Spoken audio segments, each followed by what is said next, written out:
성령 강림절, 예수님께서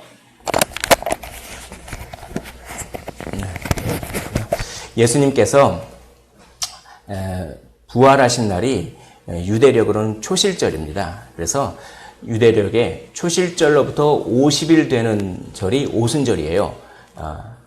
그 오순절 그때 이제 성령이 강림했는데, 그러니까 이 신약으로서는 이제 성령 강림절이 되겠죠. 오순절, 성령 강림절 이렇게. 그러면 예수님이 부활하신 다음에 40일 동안 승천하지 아니하시고 어떻게 하셨냐면 제자들에게 나타나셔서 40일 동안 그렇게 같이 하시면서 하나님 나라에 대한 일들을 많이 가르쳐 주셨습니다. 많이 가르쳐 주시고 파송도 했습니다. 땅끝까지 이르러 내 증인이 되라 뭐 이런 식으로 파송도 하시고, 그리고 이제 내 아버지께서 약속하신 것을 기다리라 라고 했습니다. 기다리라. 그래서 너희가 몇 날이 못 지나서 성령의 세례를 받을 것이다 라고 하시면서 40일째 되는 날 이제 그렇게 하시면서 승천하셨어요. 그러면 이제 부활하신 지 50일째가 오순절인데 부활하신 지 40일째 승천하셨으니까 10일이 남죠. 그 10일 동안 제자들은 뭐 했을까요? 그 제자들은 모여서 아버지께서 약속하신 것, 성령의 세례를 받기 위해서 그걸 기다리면서 기도했습니다. 그래서 지난주에 우리가 성령 강림 제자들이 했듯이 우리가 기도회를 했죠. 월요일부터 금요일까지 했는데 원래는 열흘을 해야 되는데 올해는 5일을 하면서 그래도 은혜가 너무 많았던 것 같아요. 제가 믿음이 너무 부족했습니다. 우리 이렇게 오셔가지고 기도할 때 너무 좋더라고요. 그래서 그렇게 기도하는 가운데 성령이 각 사람 머리 위에 불의 모양으로 불의 혀가 갈라지듯이 이렇게 임했습니다. 아마 이때는 아마 시각적으로 이것이 보이지 않았을까 이렇게 해석하는 분들도 있고, 뭔가 아무튼 이게 첫 번째 현상이니까 그렇게 해석하는 분도 있고 아마 그렇습니다. 아무튼 성령이 그렇게 탁 내리면서 막 방언을 하기 시작하는 그것이 이제 오순절 성령 강림절입니다. 그래서 이 성령 강림절의 의미에 대해서 오늘 살펴보려고 하는데, 그것이 결국 성령의 열매가 어떤 것인지를 살펴보면 우리에게 성령을 왜 주셨는지 그것을 알 수가 있어요. 성령이 우리에게 임하셔서 그 결과 우리가 어떤 열매를 맺게 되는지를 살펴보면 이런 목적으로 성령을 주셨구나. 오순절 성령 강림절은 이러한 목적이 있겠구나라는 것을 알 수가 있습니다. 그러므로 오늘 성령의 열매를 한번 우리가 묵상해 봄으로 말미암아 하나님이 이거 하라고 성령 주셨구나. 이걸 알아서 그거를 하시는, 그래서 주님의 기쁨이 되시는 우리 모두가 되시기를 주님의 이름으로 축원을 드립니다. 자, 우리 성령을 따라 걸어라 라고 하는 말씀부터 먼저 살펴보겠습니다. 오늘 말씀을 보면 16절에 내가 이르노니 너희는 성령을 따라 행하라 그리하면 육체의 욕심을 이루지 아니하리라 라고 이야기합니다. 성령의 열매를 이야기하기 전에 먼저 성령을 따라 행하라 라고 얘기합니다. 여기서 행하라 라고 하는 말은 걸어라 라고 번역할 수가 있어요. 걸으려면 뭐가 필요하죠? 어디로 걸을지 방향이 필요하지 않습니까? 이 말은 뭐냐면 성령께서 올바른 방향을 제시해 줄 테니 그 성령을 의지하면서 성령이 제시해 주는 방향으로 가라 이런 뜻입니다. 또 걸으려면 방향은 옳지만 좀 걷다가 지치면 안 되잖아요. 그러니까 성령이 끝까지 걸을 수 있도록 힘을 공급해 줄 테니 그 성령을 의지해서 성령이 지시하는 그 방향으로 걸어라. 이런 얘기가 뭡니까? 성령을 따라 행하라 이런 뜻입니다. 그래서 방향과 힘이 중요합니다. 성령님이 방향을 지시해 주시고 내가 어떻게 살아가야 될지 순간순간 지혜를 주시고 아이디어를 주십니다. 그리고 그것을 행할 수 있는 힘과 능력과 인내력과 의지력과 거룩한 의욕을 주시는 거예요. 성령님이 방향을 지시해 주시고 힘을 주시니 그 성령을 의지하여서 그렇게 성령의 인도함을 받으면 어느새 육체의 욕심을 이루지 않는 나의 모습을 발견한다라고 하는 것입니다. 성경은 육체의 욕심 자체에 집중하기보다는 선으로 악을 이기는 원리를 가르쳐 줍니다. 그러니까 육체의 욕심을 내 힘으로 그렇게 하려고 하기보다는 거룩한 일을 부지런히 하다 보면 어느새 성령을 따라 걷다 보면 어느새 육체의 욕심으로부터 멀어지는 내 자신을 발견하게 되는 그런 원리를 성경은 이야기하고 있습니다. 그러니까 오늘 이제 성령과 동행하면서 함께 걷겠다라고 하는 그 마음을 한번 품으시면 하나님이 너무 좋아하셔서 그냥 풍성하게 먹을 거 입을 것부터 시작해서 풍성하게 또 신령한 은혜를 주실 줄 믿습니다. 성령님이 내 삶을 결정하시고 나는 따른다라고 하는 마음이 곧 성령님이 방향을 지시하시고 힘을 주신다라고 하는 마음과 동일한 마음입니다.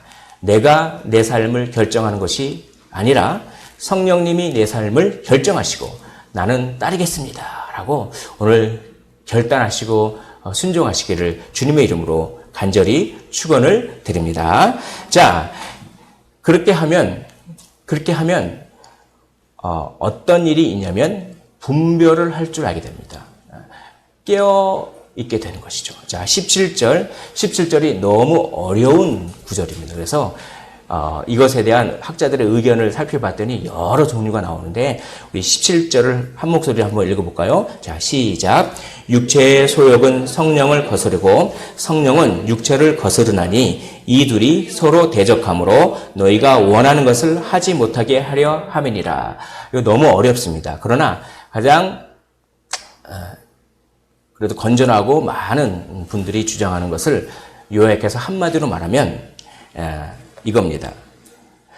오직 사람은 육체가 원하는 바를 행하거나 혹은 성령이 원하는 바를 행하거나 둘 중에 하나를 행한다 이런 뜻입니다. 그러니까 너희가 원하는 것을 하지 못하게 한다. 이것은 뭐냐면 우리 안에 두 가지 세력이 있다 합니다.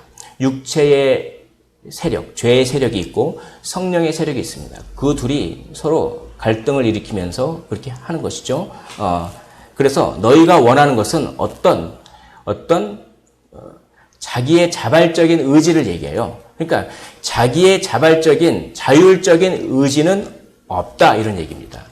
자기의 자발적인 의지는 없고 육체의 소욕을 따르든지 아니면 성령의 소욕을 따르든지 둘 중에 하나만 하게 돼 있다 이런 얘기입니다. 이게 조금 어렵죠. 아무튼 이렇게 생각하시면 됩니다. 인간은 성령의 소욕을 따라 행하지 않으면 모두 다 육체의 소욕을 따라 행하고 있어요. 근데 자기는 나는 내 자유를 가지고 내가 행동하는 거야 라고 생각할 수가 있습니다. 그런데 성경은 그게 육체의 소욕이라고 얘기하는 거예요. 이 말씀에 의거하면. 그러니까 이게 성령의 소욕이 아니라면 전부 육체의 소욕입니다. 이건 내 자유로 하는 거야. 내 자유로 하는 건데 그게 뭐냐면 죄의 노예가 돼서 잘 한번 들어보십시오. 죄의 노예가 돼서 이게 죄인지도 모르고 사실은 죄가 시키는 건데 내 자유로 한다고 속는 것입니다. 그게 죄의 노예예요. 그런데 성령 받은 사람은 그걸 알아채고 물론 완벽하지 못하고 죄를 짓지만 죄에 대해서 저항하려고 하는 방향성이 생기는 거예요. 예. 그런 방향성이 계십니까? 할렐루야. 주의 자녀인 것입니다. 그 방향성을 더 충만하게 하시면 참 좋겠습니다. 자, 그래서 이렇게 정리할 수 있습니다. 16절과 17절을 이렇게 정리할 수가 있습니다. 두 가지입니다. 첫째로는 우리 안에 죄의 세력과 성령의 권세 사이에 지속적인 전쟁이 있음을 우리가 발견해야 됩니다. 항상 깨어 있으라는 얘기입니다. 항상 영적 전쟁을 내가 하고 있다고 생각해야 됩니다. 누가 나한테 시비를 거는 말을 하면 그 사람을 생각하면 안 됩니다. 그 사람 뒤에 있는 어떤 악한 영을 생각해야 되는 것이지 그 사람에 대해서 미워하고 하는 그런 것이 아니라 그런 지속적인 영적 전쟁이 있음을 늘 우리가 깨달아야 된다. 이게 첫째. 두 번째는 그러나 그럼에도 불구하고 성령님이 믿는 자에게는 그런 육체를 이길 힘을 공급하신다라고 하는 이 두 가지 사실을 오늘 읽은 16절과 17절이 말하고 있습니다. 그러므로 지속적인 영적 전쟁이 있음을 늘 우리가 깨어 있어야 합니다. 두 번째는 그 전쟁에서 성령님이 이길 힘을 공급하신다라고 하는 것을 늘 믿으시기를 원합니다. 그러면 어떻게 됩니까? 그러면 성령의 열매를 맺는다라고 이렇게 이야기하는 것입니다. 18절 너희가 만일 성령의 인도하시는 바가 되면 율법 아래에 있지 아니하니라 라고 이야기하는 것입니다. 성령의 인도하시는 바가 되면 육체의 일을 하지 않고 성령의 열매를 맺게 되는데 그 성령의 열매를 맺는 그것은 율법 아래에 있지 않는 것이다 라는 뜻입니다. 이 말씀도 조금 어렵습니다. 이 말씀은 이것입니다. 그 당시에 사람들이 이렇게 얘기했어요. 갈라디아 사람들에게. 믿음은 믿기만 하면 구원받는다고? 율법도 지켜야지. 율법의 공로로 우리가 믿음도 중요하지만 율법을 철두철미하게 지키고 음식법도 지키고 할례도 받고 그리고 그런 율법의 공로를 통해서 구원받는 거지 무슨 믿음도 좋아. 그러나 믿으면서 동시에 할례도 받고 율법도 지켜야지 라고 하는 것인데 성령의 인도하시는 바가 되면 그런 율법의 공로주의는 필요 없다 이런 말입니다. 오히려 율법을 지키려고 하면 율법은 우리에게 무거운 짐만 되죠. 무거운 짐만 돼서 성령이 원하시는 열매를 오히려 못 맺게 합니다. 그런데 성령의 인도함을 따라 살면 걸으면 오히려 성령의 열매를 맺어 이제 율법의 정죄를 벗어난다라고 하는 그 얘기를 하고 싶어서 그렇게 이야기를 하는 것입니다. 자, 그러면 우리가 어떻게 우리는 성령의 충만을 받을 수 있을까요? 어떻게 하면 성령을 따라 걸을 수 있을까요? 근데 그것은 또 해답이 율법에 있습니다. 율법에 있어요. 그러니까 시편 1편에 보시면 복 있는 사람들이 악인들의 꾀를 따르지 아니하며 이거는 올바른 방향으로 걸어가고 있다는 뜻입니다.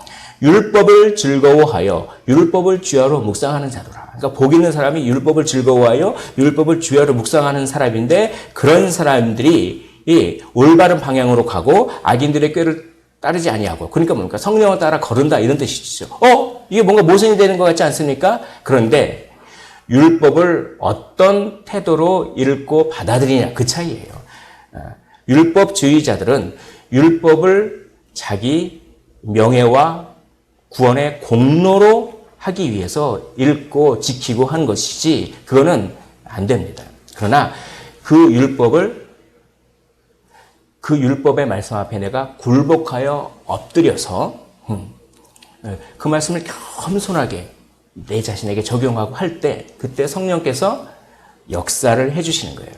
우리가 하나님의 말씀을 아주 읽을 때 겸손하게 엎드러져서 하나님의 말씀을 읽으면 성령께서 그 하나님의 말씀을 읽는 가운데 역사해 주셔서 우리에게 힘을 주십니다.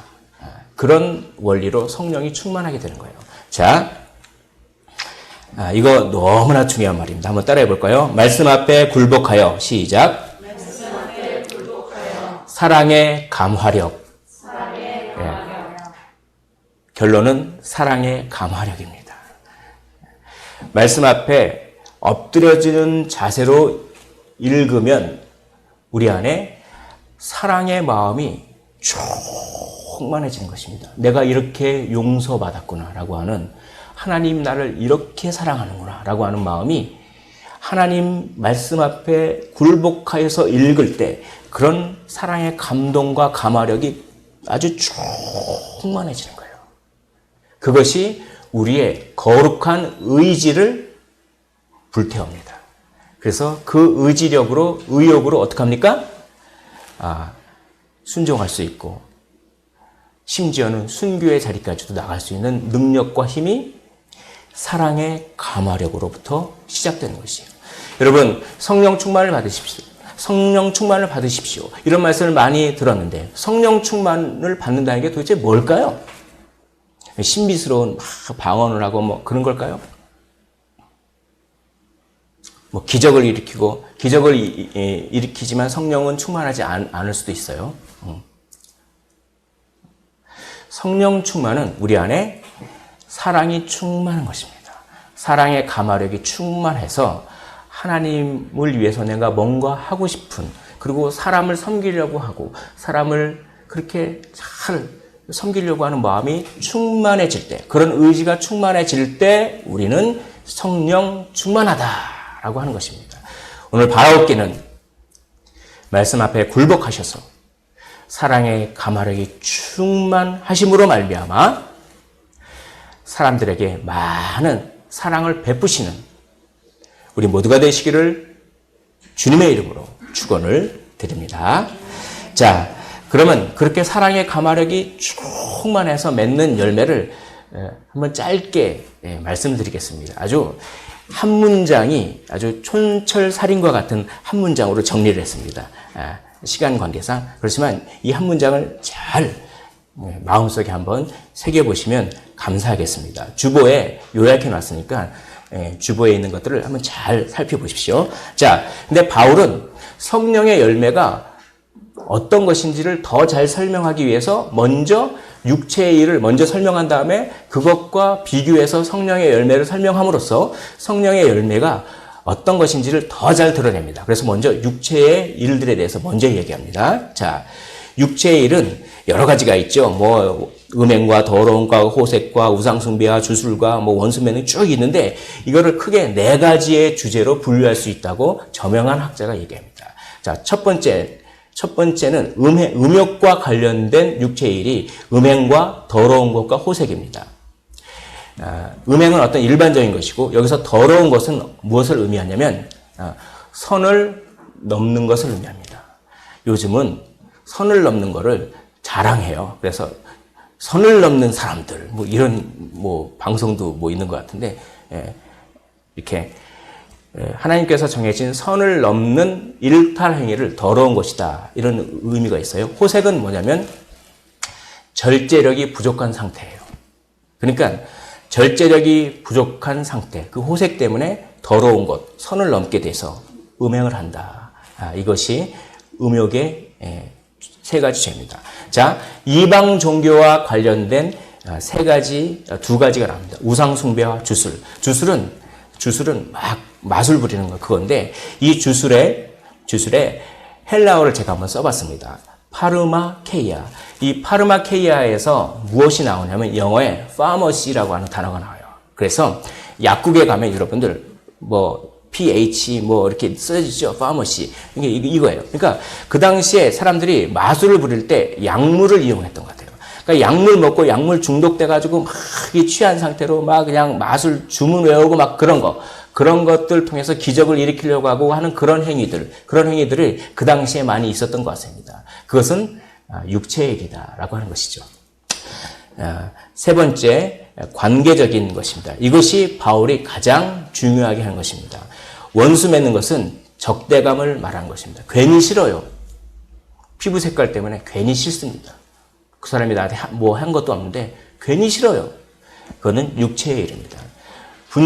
분쟁은 여기서 분쟁이라고 했지만 말다툼입니다. 우리가 말 때문에 얼마나 싸우는지 모르겠습니다. 말다툼이 육체의 일이다라고 하는 것이고 시기는 남의 행복을 나의 불행으로 여기는 마음입니다. 그 시기는 2종류가 있습니다. 나보다 많이 가진 자에 대한 미움, 그것이 시기입니다. 그러나 이런 시기도 있어요. 평소 때 나보다 조금 못하다고 하는 사람이 나 정도 수준이 되는 것을 불편해하는 마음, 이것도 시기입니다. 시기예요. 자, 분냄, 이거 화내는 거죠. 당짓는 것도 말싸움입니다. 이제 말싸움이 어떤 말싸움이냐면 끼리끼리 집단적으로 말싸움하는 거예요. 말싸움. 그리고 분열함과 이단과 투기라고 하는 것입니다. 투기는 시기와 비슷하죠. 질투입니다. 그런데 조금 시기와 구분을 해서 설명하자면 시기는 다른 사람을 미워하는 것이고 질투는 자기 자신을 미워하는 그런 것이 약간은 틀리죠. 아무튼 이런 것들은 다 육체의 일입니다. 그리고 술 취함과 방탕도 그런 육체의 일인 것입니다. 여기서 술 취함을 가지고 이렇게 얘기하시는 분들이 있어요. 성경에서 술 취하지 말라 했으니까 술 취하지 않을 정도만 먹으면 되겠지. 예. 여기서 술 취함이라는 이 단어는 술을 먹는 행위 그 자체를 의미하는 거예요. 술을 먹는 자체를 의미하는 것입니다. 이 뉘앙스가 그런 걸 아시고 이 모든 것들을 한마디로 얘기하면 이겁니다. 공동체를 파괴하는 것들이에요, 이게. 그래서 뭐 음행하고 뭐 이렇게 바람 피고 그러면 공동체가 깨지잖아요. 그리고 우상 숭배하면 하나님과의 관계가 깨지잖아요. 그리고 뭐 그 말싸움하고 뭐 이단들 때문에도 얼마나 그 이단 때문에 뭐 부모가 자식이 부모를 뭐 경찰에 고소하고 관계가 깨지잖아요. 술 때문에 가족이 깨진 게 얼마나 많습니까? 이 1, 2, 3, 4의 이것은 관계를 깨지게 하는 것들입니다. 이게 중요합니다. 그러면 자, 이것과 성령의 열매를 비교하는 이유는 뭡니까? 성령의 9가지 열매가 있지만 그건 하나를 얘기하고 있습니다. 성령의 열매는 결국 하나 되게 하는 열매다. 이것입니다. 하나 되게 하는 열매예요. 그걸 강조하기 위해서 이렇게 육체의 일을 얘기하고 있습니다. 그래서 악한 영은 분열의 영입니다. 교리가 그렇게 교리는 아주 똑바른 교리인데 이단일 수가 있어요. 우리 장로회 총회에서 어떤 한 집단을 이단으로 정죄했는데 거기서 얘기하는 성경 공부나 설교하는 거나 들어보면은 정통 교리랑 똑같아요. 그런데 왜 이단일까요? 이상하게 그 집회만 갔다 오면 교회를 막 비판하고 막 뭐 욕을 하고 막 그러면서 교회를 막 분열시켜. 이단의 가장 감별 기준은 교리뿐만 아니라 그 교리의 영향력이 분열시키느냐 안 시키느냐에도 있는 것입니다. 왜냐하면 악한 영은 분열의 영이기 때문에 그렇습니다. 그러나 성령의 영은 하나 되게 하는 영이에요. 하나 되게 하는 영. 그것을 그렇게 잘 한번 생각해 봤으면 좋겠습니다. 자, 이제 성령의 열매를 이게 한 문장씩으로 하는데 이걸 한번 읽어보겠습니다. 자, 제가 사랑 그러면 하나님의 성품을 아름답게 여기는 마음 이런 식으로 한번 읽어봅니다. 자, 읽겠습니다. 1번 사랑 하나님의 성품을 아름답게 여기는 마음. 희락 하나님의 사랑 때문에 기뻐하는 것. 화평 사람들과 조화롭고 사랑하는 관계. 오래 참음 선한 태도를 끝까지 유지하고 소망을 포기하지 않는 것. 변화 종류와 세기 이걸 한번 설명을 해드리겠습니다. 선한 태도를 끝까지 유지하기가 참 어렵습니다. 그리고 소망을 포기하지 않는 것이 너무나 어렵습니다. 왜냐하면 안 변할 때 내가 이렇게 친절하게 행하고 이 정도 내가 했으면 저 사람이 변해야 되는데 안 변해요. 안 변하더라도 끝까지 선한 태도를 유지하는 성품, 이거는 성령의 성품입니다. 또한 종류와 세기는 뭐냐면 나는 다른 건 다 참겠는데 이 일은 못 참겠어. 이런 종류의 일은 못 참겠어. 그 종류의 일마저도 참게 하는 것이 성령의 성품입니다. 또 세기. 나는 이 정도 수준까지는 참겠어. 그런데 그걸 넘어서면 못 참겠어. 나는 한 5번까지 얘기하면 참겠어. 근데 6번째 얘기하면 도저히 못 참겠어. 그것마저도 참는 것이 성령의 성품인 것이죠. 성령을 의지했을 때 변화에도 또한 종류에도 세기에도 상관없이 7번씩 70번이라도 용서하고 참을 수 있는 능력이 성령을 통해서 공급되는 것입니다. 이것을 기도하십시오. 이것을 구하십시오. 오래 참음으로 말미암아 공동체가 하나 되거든요. 자, 5번 자비를 읽겠습니다. 자비, 시작. 친절한 마음, 배신하는 사람에게도. 이것도 설명을 드릴게요. 이 자비는 하나님이 우리에 대해서 베푸시는 마음입니다. 그런데 하나님은 우리를 늘 은혜를 베푸시는데 우리는 간사해서 자기 받을 것만 딱 받은 다음에는 또 배신해버려. 근데 하나님은 그럼에도 불구하고 계속 은혜를 공급해 줍니다. 예, 이 자비는 친절입니다. 친절인데 친절을 내가 친절하게 대했으면 그쪽에서 내가 하면 하면 좋겠는데 내가 친절하게 했는데 거기에서 별로 안 친절하게 나를 대해. 그때 뭡니까? 올라오죠. 올라오게 됩니다. 올라오게 됩니다. 예, 그래서 이 자비는 오래 참음과 상관이 있어요. 그때 선한 태도를 계속 유지하는 오래 참음과 자비가 연결이 되어 있습니다. 이 배신하는 사람에게도 끝까지 친절을 유지하는 거예요. 그게 자비의 성품입니다. 이런 성품을 통해서 공동체가 하나가 되는 거예요. 이런 성품을 통해서 가정이 하나가 되는 것입니다. 깨진 가정들을 보면 부부간에 깨진 가정들의 특징이 있습니다. 그것은 누구 하나 지지 않는다고 하는 것입니다. 서로 이기려고 하면 하나는 안 되는 것이죠. 그래서 예수 그리스도의 사람이 오래 참음과 자비의 마음으로 그렇게 할 때 공동체가 하나 되고 하나님은 그거를 반드시 상으로 보상을 해 주십니다. 그런 상을 받아 누리시기를 주님의 이름으로 축원을 드립니다. 자, 양선은 타인을 도우려는 행동, 배려입니다. 잘 배려함으로 말미암아 공동체가 하나 되죠. 그런데 여기 오래 참음과 자비와 양선은 하나의 세트예요. 이거는. 자, 이게 양선은 뭐냐면 타인을 돕기 위해서 내가 무엇을 할 것인가에 초점이 맞춰 있습니다. 무엇? 내가 타인을 배려하기 위해서 이것도 해주고 저것도 해주고. 근데 자비는 뭐냐면 타인을 배려하기 위해서 행동하는 자세. 그러니까 양선은 있는데 자비는 없을 수가 있어요. 그러니까 다른 사람들에게 배려한다고 뭘 하는데 무뚝뚝하게 그걸 해. 친절하게 안 하고. 그러니까 그거는 자비는 있는데 양선은 없는 것입니다. 그러니까 오래 참음과 자비와 양선이 한 세트예요. 선한 태도를 끝까지 유지하시면서 계속 친절하시면서 그리고 배려하기 위해서 무엇을 하면 공동체가 하나가 됩니다. 그게 성령의 열매, 성품인 것이죠. 자, 7번 읽어보겠습니다. 충성, 시작. 타인에게 신뢰감을 주는 성실. 충성은 내가 믿을 만한 사람인가? 내가 타인에게 믿을 만한 존재인가? 라고 하는 것입니다. 어떤 사람은 공수표를 너무나 많이 던져요. 내가 이거 할게, 저거 할게. 저도 많이 찔리더라고요. 그런데 가만 보면 내가 이거 할게, 저거 할게. 약속은 많이 하는데 지키질 않아. 그럼 그 사람은 나중에 내가 뭐 할게 이렇게 얘기하면 그래 해놓고서 안 믿어버려요. 사람들이. 이거는 충성이 아닌 거예요. 우리 하나님은 약속을 잘 지키시는 성품입니다. 우리 하나님은 한번 약속하면 자기 아들을 우리에게 주시기까지 약속을 지키십니다. 그게 충성이에요. 여러분, 타인에게 믿을 만한 존재가 되십시오. 타인에게 믿을 만한 존재가 되기 위해서 성실하십시오. 그것이 성령 충만한 사람인 것입니다. 8번 온유를 한번 읽겠습니다. 온유 시작. 자신이 중요하다는 생각에 과도하게 영향을 받지 않는 자질, 자신을 바르게 평가.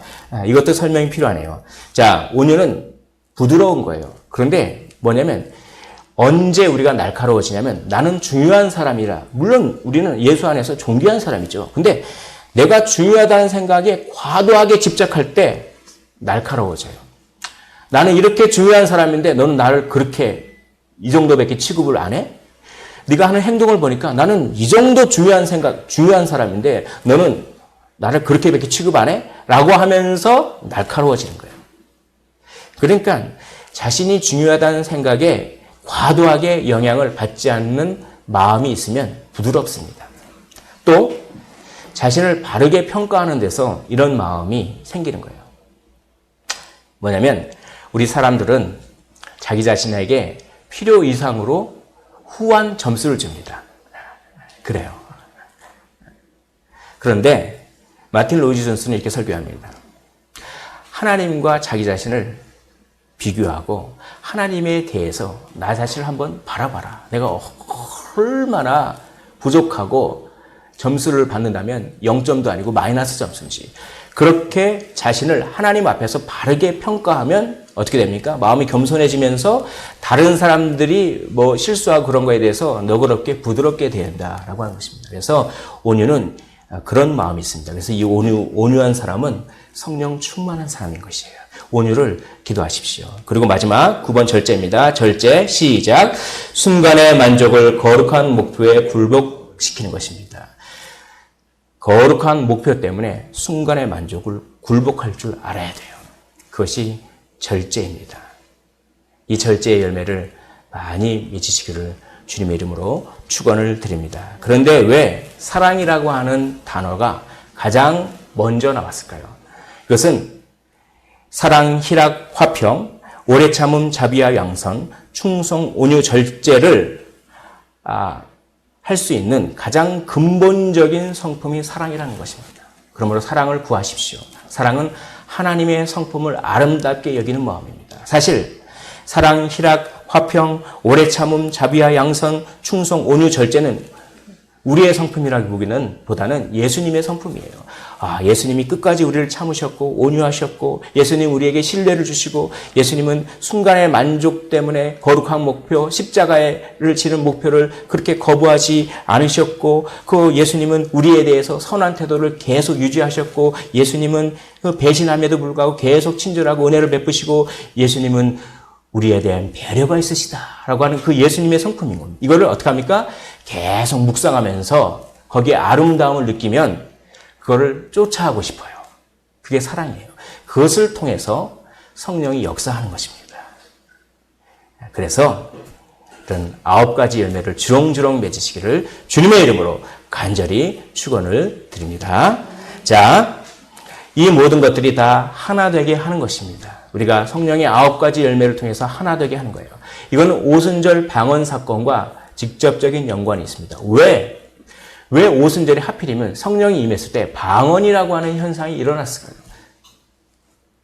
왜 하필은 방언이라고 하는 현상이 일어났을까요? 그것은 이때 말한 방언은 외국어 방언이에요. 우리가 말하는 샬라샬라 이런 방언이 아니라 외국어 방언인데 각자가 자기 나라에서 그러니까 유대인들이 유대 절기, 오순절 절기를 지키기 위해서 자기가 살고 있던 시리아에서도 오고 이집트에서도 오고 막 그랬어요. 근데 이게 교포 2세, 3세쯤 되기 때문에 히브리어도 많이 잊어버리고 그랬을 겁니다. 그래서 와서 그냥 자기 나라, 자기가 살고 있던 나라의 말로 이집트에서 온 사람은 이집트 말로 하고 뭡니까? 시리아에 살고 있던 사람은 시리아 말로 하고 한 거예요. 그런데 그걸 밖에서 듣던 사람은 그 말을 다 알아들어.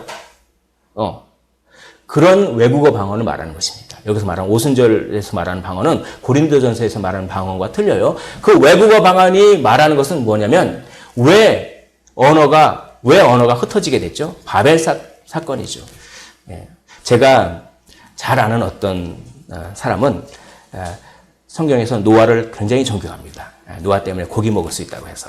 또 제가 잘 아는 어떤 사람은 이 바벨탑 사건을 너무 안타까워해요. 영어 공부해야 되니까. 뭐냐면 이 바벨탑 사건 때문에 언어가 흩어졌죠. 그것은 뭐냐면 바벨탑 사건은 우리의 능력으로 하나님의 위치에 이르고자 하는 그 교만한 마음입니다. 그러니까 하나님과의 관계가 깨진 거예요. 이 하나님과의 관계가 깨진 게 바벨탑 사건이 의미하는 것입니다. 그러므로 성령을 받았다고 하는 것은 하나님과의 관계가 회복됐다 이런 뜻입니다. 또한 이 바벨탑 사건은 언어가 혼잡하게 됨으로 말미암아 사람과 사람들 사이의 관계가 깨진 것을 상징하는 사건이에요. 그런데 오늘 오순절 방언 사건을 통해서 각자 자기 말로 하더라도 다 알아듣는 그런 하나됨, 사람과 사람 사이의 관계가 회복됐다. 하나님과의 관계가 회복되고 사람과 사람 사이의 관계가 회복됨을 방언 사건을 통해서 우리가 알려주는 거예요. 그러니까 성령을 우리에게 왜 주셨습니까? 하나 되게 하라고. 그러니까 내가 나의 어떠한 행동과 말과 이런 것 때문에 분열 이렇게 하게 한다면 그것은 성령의 역사가 아닙니다. 성령의 열매는 하나 되게 하기 위해서 우리에게 필요한 것입니다. 하나 되게 하는 사람입니까? 아니면 분열시키는 사람입니까? 하나 되게 하는 사람이 되고 싶습니다. 그것을 결단하시기를 원합니다. 그리고 기도하시기를 원합니다. 이게 쫙 갈라진 이 그림 한번 떠올렸어요. 제가 이 설교를 준비하면서 성령 충만을 어떻게 비유할까 이렇게 했는데, 그러면서 이제 고민하면서 그 거실을 왔다 갔다 했는데 이렇게 오늘 여러분들한테 아마 드릴 거예요. 근데